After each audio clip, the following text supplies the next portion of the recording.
ចឹងបានសេចក្តីថាខ្ញុំគឺជាក្មេងកុំព្រាណាថា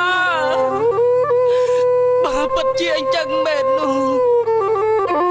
តើពេលនេះអ្នកមានកូនរបស់ខ្ញុំនៅទីណាទៅអ្នកមានកូន